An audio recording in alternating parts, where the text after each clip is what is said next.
So this time we're talking about priorities and family and ideas for how to work around your family and things like that, because we know that's an issue. We both were writing and raising kids at the same time, and I have 4.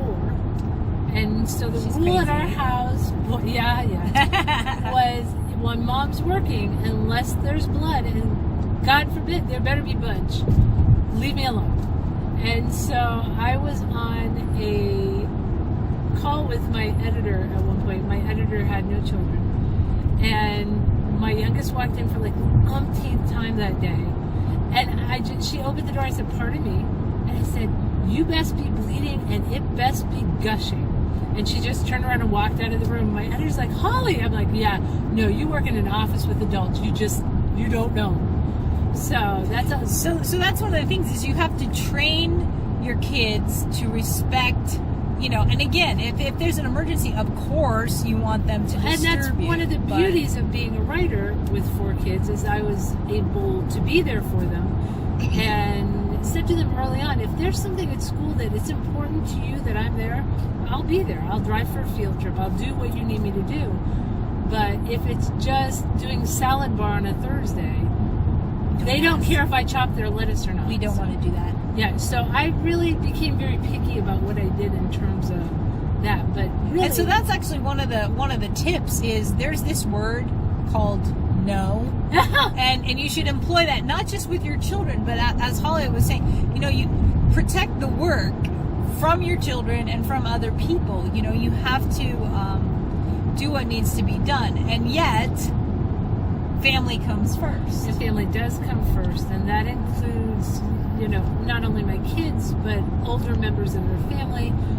We have a large and diverse population in my family, and we've always made that a priority. And my grandmother was in a nursing home that was near my kids' school, and we would go over every day after school. We would just walk over, say hi to her. And I love that when I started to travel for writing, if I was going to be out of town, the younger kids who were still at the grade school would walk over and say hi to her every day, because they learned that family was a priority. And as I've watched my kids get older, I love seeing that lesson still resonates through the family.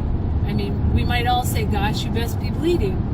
Exactly. That being said, if you are bleeding, we will stop whatever we were doing and staunch the blood flow. Right. So, yeah, and so it was like bleeding or barfing, those should be no. Are you breathing? If the answer is yes, go on. Is the house on fire? No? Okay then, then that's good. Don't bug us. Don't open the door. Don't come in the office. But so you have to set boundaries. You have to set clear boundaries, and then you have to teach people to respect those boundaries. Because if you set boundaries and then you don't reinforce them, then you're a pushover, and everybody's just and when people would call and ask me to do something, and I'd be on a deadline and couldn't be, they're like, "But you are home all day."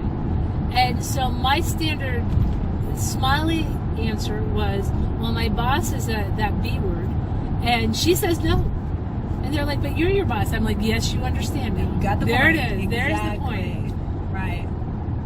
Well, and so that's it. So you are the only one who can make your work a priority, and you are the only one who can set the boundaries and draw the lines and reinforce those lines. And I will say, even from the beginning, before I sold, when I was just working towards that, I'd said to the family, I'm going to be working on this. I'm really hoping it works, so I really got to give it a go.